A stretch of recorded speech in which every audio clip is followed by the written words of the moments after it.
জোয়ারের পানি বাড়ার সঙ্গে সঙ্গে নদী ও উপকূলবর্তী এলাকার মানুষের জীবন হয়ে উঠেছে আরো দুর্বিষহ। প্রতিদিন নতুন নতুন এলাকা প্লাবিত হচ্ছে।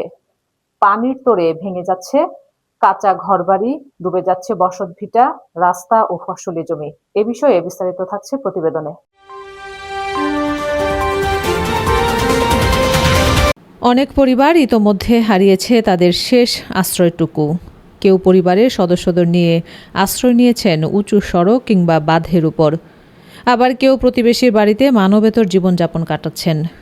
বিশুদ্ধ পানির সংকট, খাবারের অভাব এবং চিকিৎসা সেবার সীমাবদ্ধতায় সবচেয়ে বেশি কষ্ট রয়েছেন শিশু, নারী ও বয়স্করা।